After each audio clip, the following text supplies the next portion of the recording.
Tá ouvindo, né? Pronto, bom dia a todos. Hoje a aula é sobre fístula arteriovenosa para hemodiálise. Essa aula foi dividida em duas. Hoje a gente vai falar de exame pré-operatório e na próxima quinta, exame pós-operatório. A avaliação pré-operatória para a confecção de fístula, a importância dela é auxiliar o planejamento cirúrgico e, com isso, diminuir o risco de insucesso. Então, é feita uma avaliação detalhada da anatomia, tanto arterial quanto venosa. A gente vai ver as alterações que podem vir a prejudicar o bom funcionamento da fístula e identificar as veias mais adequadas para a sua confecção. Essa avaliação ela é muito importante, principalmente nos pacientes que têm história de perda de acesso e ou colocação de catéteres centrais, como o permicate. As principais indicações para a confecção de fístulas são pacientes com insuficiência renal crônica, pré-dialítica ou dialítica, já pacientes que já fazem, mas ainda não têm acesso, e naqueles que têm indicação para substituir um catéter de curta duração e longa duração. Com alguns conceitos básicos de hemodiálise, é vital para os pacientes com doença renal em estágio final. O objetivo é eliminar o excesso de líquidos e diminuir o nível de substâncias indesejáveis no sangue pela difusão através de uma membrana semipermeável, que é chamada de dialisador. É realizada por um acesso direto à circulação, por fístula, com ou sem enxerto, ou então por meio de um catéter venoso central. As fístulas, a gente tem dois tipos, basicamente. Tem a fístula arteriovenosa nativa e a fístula feita com prótese. A nativa, a gente tem uma anastomose direta entre uma artéria e uma veia, que pode ser no antebraço ou no braço. Ele tem a vantagem de ter maior perviedade e ter menor índice de infecção e serem mais duradouras em relação às fístulas confeccionadas com prótese. As fístulas com prótese, elas estão indicadas quando não é possível fazer uma fístula arteriovenosa nativa. Ela comunica a artéria e a veia por um trajeto retilíneo ou em alça no subcutâneo, como mostrado aqui nessa ilustração. Essa confecção em alça pode ser feita tanto no antebraço, como no braço ou na coxa. Na hemodiálise são inseridas duas agulhas. A mais distal, aqui nesse exemplo, vou mostrar, a mais distal, ela está voltada de encontro ao fluxo arterial, que é onde vai ser captado o sangue para ser dialisado. E a mais proximal, ela fica direcionada no mesmo sentido do fluxo venoso. Então, aqui já vem o sangue totalmente filtrado da máquina. Aqui só um exemplo feito com prótese, o direcionamento das duas agulhas em relação à artéria nutridora e a veia eferente. Bom, os tipos de fístula, a gente tem fístulas do tipo término lateral, laterolateral e término terminal. Aqui embaixo, a gente tem a ilustração, onde em azul a gente tem as veias e em vermelho as artérias.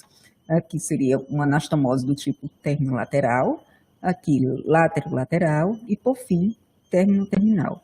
Elas são nomeadas de acordo com as artérias e as veias envolvidas. Então, aqui à direita a gente tem o leito arterial, sendo a artéria radial, ulnar e braquial. Aqui no meio, a gente tem as principais veias superficiais, que são utilizadas na confecção, como a veia cefálica e a basílica. E aí, dependendo da anastomose que você vai fazer, ela recebe o nome desses dois vasos. Então, se tem uma fístula radiocefálica, ela pode ser uma radiocefálica distal, próximo ao punho, ou proximal, próximo à prega do cotovelo. E assim sucessivamente. Então, radiobasílica, ulnabasílica, braquicefálica, braquiobasílica. Aqui embaixo a gente tem outras opções, utilizando, por exemplo, a veia ulnar, dorsal ou volar, que são menos utilizadas por estarem mais no compartimento profundo. Essas aqui geralmente precisam de transposição para superficializá-las no antebraço. E outros tipos aqui, feitas com enxerto, a gente tem com alça no antebraço, enxerto reto no braço e em alça no braço. Em último caso aqui, temos uma fístula que é menos comum da gente ver, que é feita na coxa. Então, pode ser feita fazendo anastomose pela femoral comum, com a femoral superficial, e essa fena magna com a femoral comum. Bom, o acesso vascular definitivo para hemodiálise, a gente tem os locais que são locais de preferência para a confecção da fístula arteriovenosa.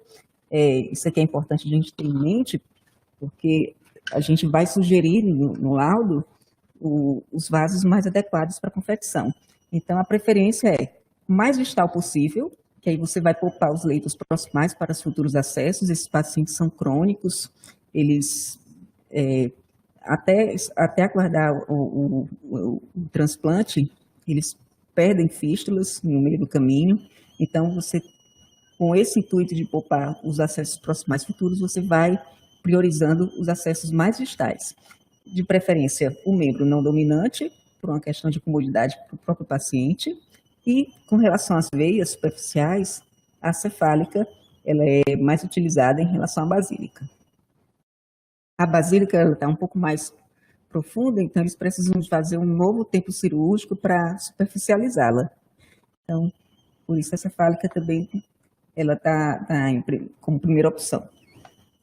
A ordem de preferência aqui no livro, ele fala, no livro do Pollack, ele deixa o radiologista mais livre na hora de fazer o exame. Então, ele pode começar pelo braço não dominante, e aí viu que não tem veia e artéria adequada para a confecção de fístula, ele passa para o antebraço não dominante, viu que também não tem os pré-requisitos para a confecção da fístula, aí volta para o dominante e assim sucessivamente.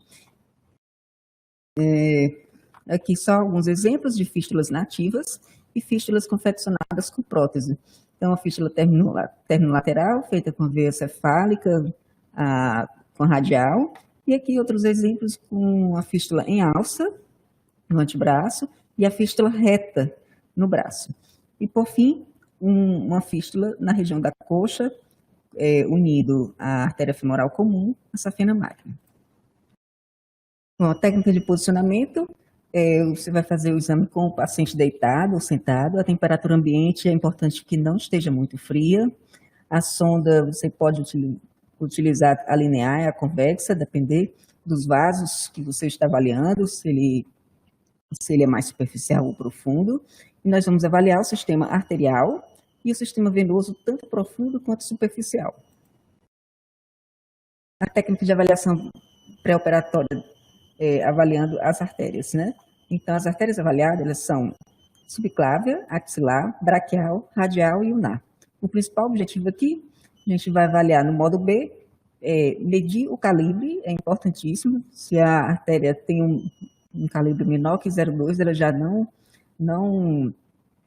tem os pré-requisitos mínimos para a confecção da fístula. Vou avaliar também se existe espessamento da íntima e presença de placas. Ao modo colo espectral, avaliar fluxo, se tem alguma estenose hemodinamicamente significativa, padrão de onda e velocidades. Então, só para mostrar a anatomia, a subclávia se continua com a axilar, que se continua com a braquial e se bifurca em radial e ulnar. Aqui existe uma variação muito comum no membro superior, que é a radial e a ulnar se bifurcar já na saída da axilar. Então, isso aqui a gente precisa, muitas vezes, até falar no laudo, porque esses pacientes que costumam bifurcar muito alta aqui a radial e a ulnar, eles têm mais probabilidade de evoluir com síndrome de Robo, se for feita uma fístula. Só um exemplo aqui, o modo B, da medida do calibre do vaso. Aqui é uma artéria radial, o calibre é feito de dentro a dentro, você vai medir a circunferência da luz. Bom, e aqui só um passo a passo da arterial, você pode começar de baixo para cima ou de cima para baixo, fica a seu critério, né? Então, uma avaliação supraclavicular, a gente já vai avaliar morfologia de onda, espessamento da parede, se tem alguma estenose no leito da subclávia, seguindo aqui numa abordagem infraclavicular, segue com a avaliação da subclávia, se estendendo para a via axilar, a artéria axilar, e aqui em seguida você segue no trajeto da artéria braquial. Continuando até a prega do cotovelo, aqui a gente tem uma imagem só da bifurcação, da braquial, da radial e a ulnar, e aí você segue o trajeto da radial e o trajeto da ulnar, avaliando também calibre. O teste da hiperemia reativa, é muito raro o paciente evoluir com roubo arterial, mas em caso de suspeita, é interessante aqui a gente saber que existe, né? É utilizada na suspeição de quando tem calcificação difusa ou oclusão da radial, da ulnar. A gente vai avaliar o espectro de onda da radial e da ulnar da seguinte forma. Pede os pacientes para fechar a mão com força e, em seguida, com a mão ainda fechada, a gente vai comprimir uma das artérias, comprimir a ulnar, eu vou avaliar a radial. Depois eu comprimo a radial e vou avaliar a ulnar. Pelo guia prático, ele dá como parâmetro um índice de resistência menor que 0,7. Aqui só um exemplo, mostrando uma fístula radiocefálica, onde a gente tem aqui o local da anastomose, que é exemplificado aqui pelo esse mosaico de cores, é um local que tem um fluxo mais turbulento, com um fluxo característico de alta velocidade, mostrado nessa imagem, e baixa resistência, a gente vê a diástole bem cheia.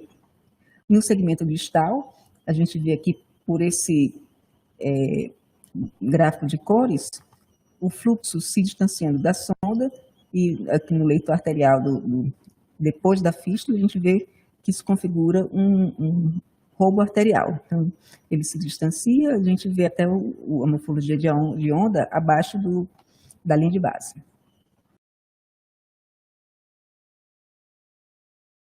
Agora, passando para a avaliação venosa profunda, nós vamos avaliar subclave, jugular interna, axilar, braquiais, radiais e ulnares. O principal objetivo aqui, no modo B, eu vou avaliar as veias de deságue, que são muito importantes, procurando por lesões estenóticas, oclusões ou trombos, principalmente nas veias subclávia e axilar, aqui nessa imagem.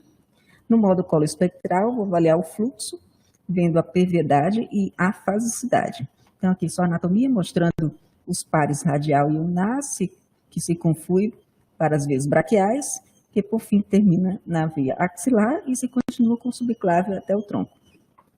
Só um exemplo aqui, um paciente onde foi avaliada a veia subclávia. De um lado, ela permanecia com a fasicidade, e do outro lado, a gente vê aqui a perda da fasicidade. Então, foi feita uma arteriografia, uma venografia, onde foi constatado uma oclusão da veia braquicefálica. Então, para a gente ver aqui a importância do exame pré-operatório. Se esse paciente já tivesse sido feito com confecção de fístula sem essa avaliação, essa fístula provavelmente não iria ter um bom funcionamento, porque ela iria desaguar para um leito com obstrução. Agora, na avaliação superficial, nas veias avaliadas, nós temos a cefálica e a basílica. A cefálica é a veia preferencial de confecção. Aqui o uso do garrote é muito importante, que você vai auxiliar na dilatação desses vasos, para a gente pegar no calibre maior possível. O principal objetivo aqui é avaliar os sítios, as condições das veias, que poderão servir de sítio de anastomose, e também avaliar os seus pontos de deságue no sistema venoso profundo. Aqui só para a gente ver o trajeto da veia cefálica e da veia basílica. E essa imagem aqui mostrando o exame feito com o paciente sentado. Aqui, além do garrote, a gente vê que a gravidade auxilia também, o membro está abaixo do nível do coração, então a sonda também a gente tem que ter cuidado de não pressionar, porque aí você vai colabar o vaso e vai dar um calibre inferior.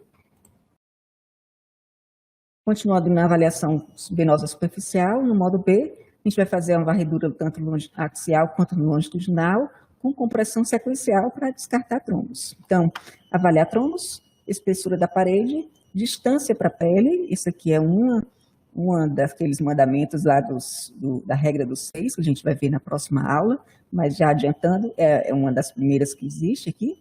Tem que estar no mínimo, ou melhor, no máximo, até 6 milímetros de distância para a pele, porque essa veia vai ser funcionada para o paciente fazer a diálise. e os seus diâmetros mínimos para veia, no mínimo 0,25 centímetros. Abaixo disso, você já vai procurando outros locais que possam vir a servir de leito. No modo coloespectral, vou avaliar o fluxo, vendo perfidade e fasicidade, e se existe algum ponto de ramificação ao longo dele, porque esses pontos de ramificação são importantes a gente avaliar bem, porque eles podem vir a diminuir o fluxo, o volume de fluxo na veia de drenagem. Só mais uma vez mostrando a medida do calibre, que está acima de 0,25, e a distância para a pele, que está abaixo de 6 milímetros. Então, seria uma boa veia para a gente indicar para a confecção da fístula. Então, a técnica de exame agora voltada para o sistema venoso. Na posição mesmo, paciente, se a gente for avaliar o compartimento profundo proximal, colocar o paciente no decúbito dorsal, com a cabeça voltada para o lado contralateral, ao lado examinado, que a gente vai ver também aqui jugular. O compartimento profundo no decúbito dorsal, com o membro afastado do tórax. E no compartimento superficial, o paciente em decúbito dorsal ou sentado, usar o garrote e medir calibres. A sonda linear ou convexa, dependendo do vaso que você vai avaliar. E os vasos que a gente vai ver aqui são a veia jugular interna, subclávia, axilar, braquiais, radiais e unares.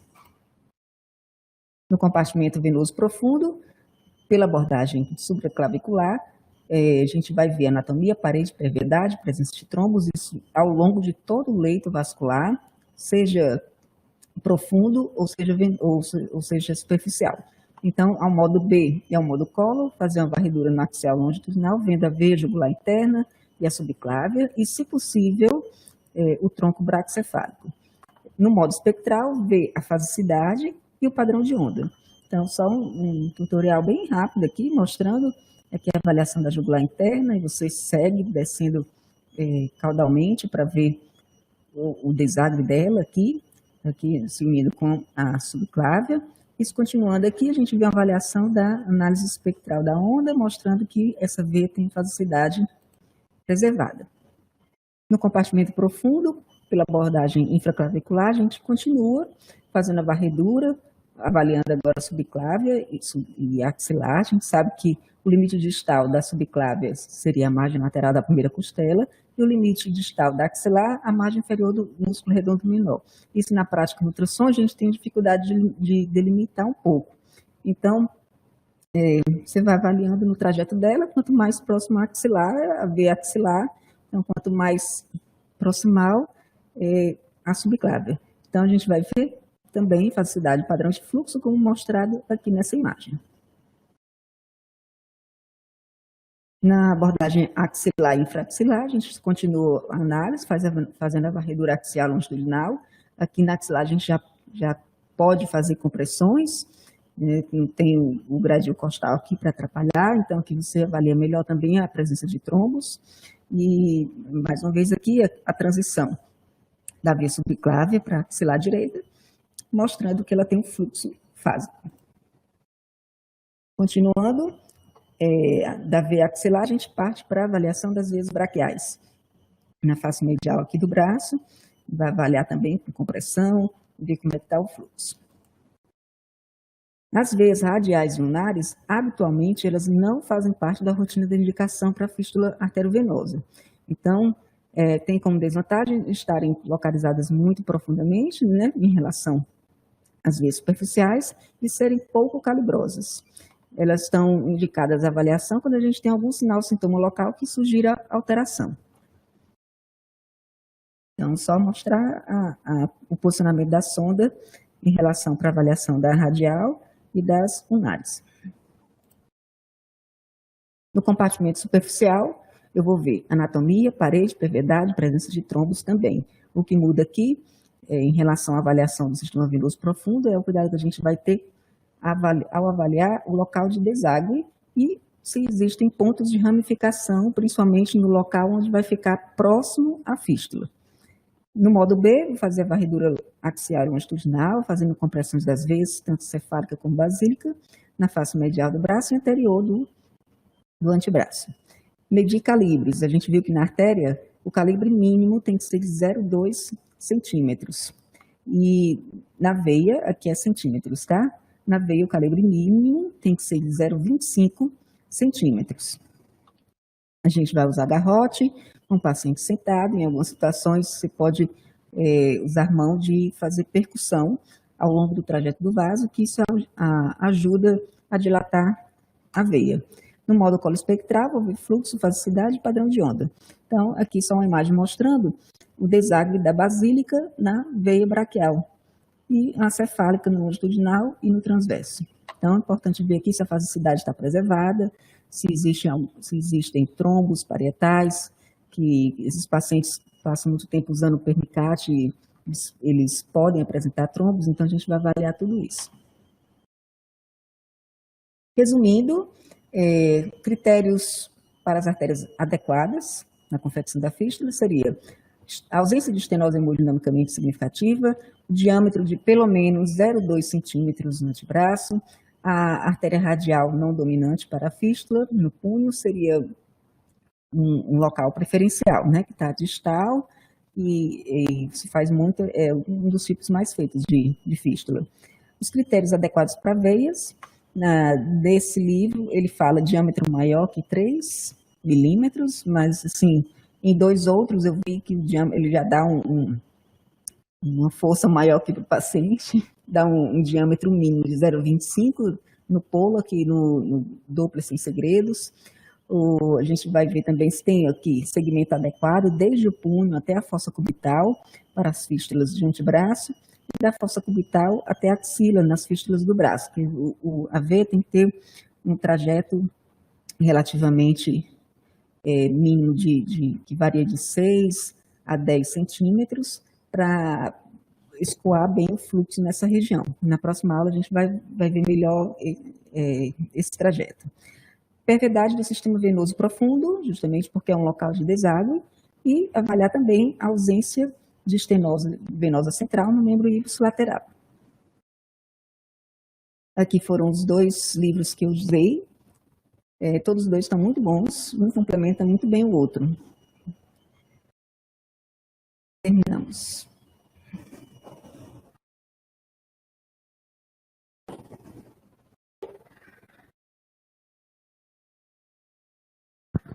Então, muito boa sua aula. Eu gosto muito aqui esse livro do Pollack, né? Antigamente era ele sozinho, agora está com o Pellerito, né? Que também é outro nome famoso aí na parte do Doppler. Em relação só alguns pontos, né? Só reforçando, na avaliação pré-operatória da fístula, é isso mesmo, observar a perviedade do sistema venoso, ou seja, se não tem trombose, por isso que a gente começa desde a subclávia, vai pela axilar, braquial e radiais ulnares, certo? Para saber se tem alguma trombose venosa profunda. E avaliar o sistema venoso superficial também, em relação à tromboflebite, certo? Se tem alguma, está pérvio, está espessado, e o calibre, porque saber se ela vai ou não servir para anastomose. Se tiver um calibre muito reduzido, né, abaixo de 0,25 ou 0,3, tá certo? Porque em milímetros às vezes fica difícil de medir, né? Então 0,3, por isso essa diferença aí, né? A veia se torna inadequada. Bom, a outra coisa é aquilo que você falou. A fístula vai ser chamada de acordo com a artéria primeiro, que está sendo parte da fístula, e a veia que está sendo anastomosada. Então vai ser primeira artéria, então rádio-cefálica. Artéria primeiro dá um nome à fístula e depois o complemento é dado pela veia. Rádio-cefálica, rádio-basílica, braquiocefálica e assim por diante.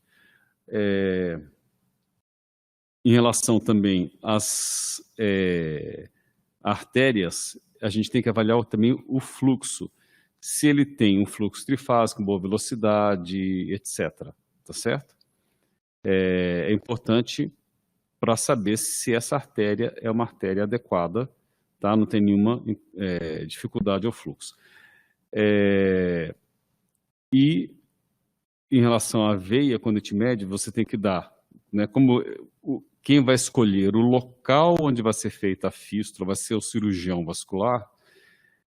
a gente tem que fazer o quê? Você tem que fazer um pequeno quadro onde você coloca o diâmetro da artéria braquial, que é ele que vai decidir o que vai ser feito, né?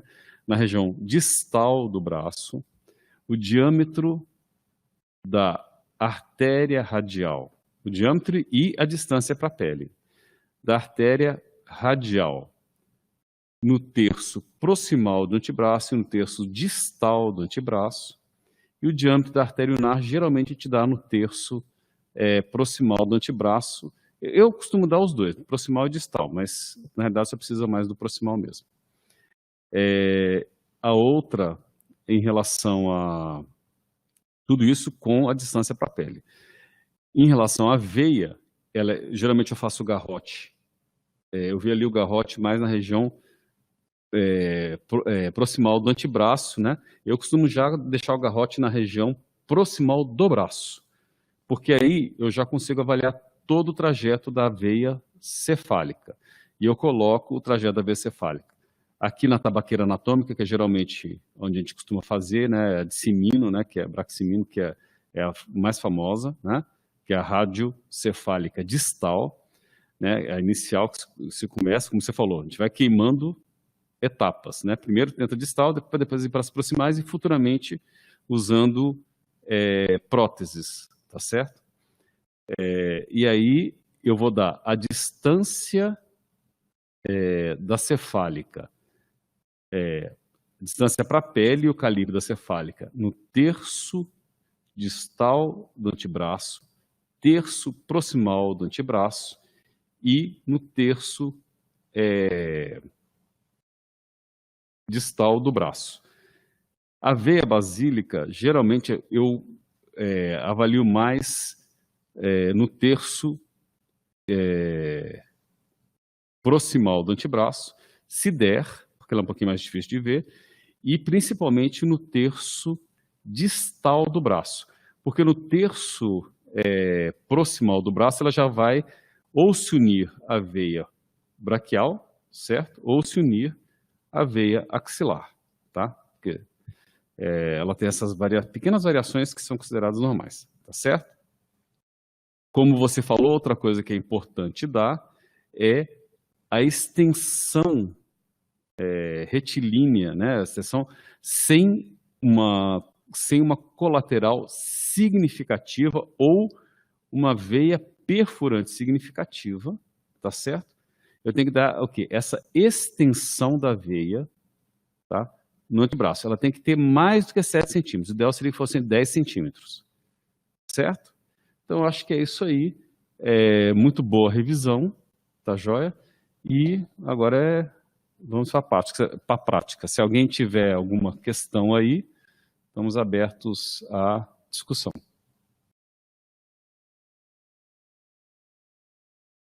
Bom, eu acho que não houve perguntas, então vamos encerrar aqui. Obrigado aí pela boa explicação e boa explanação que você deu.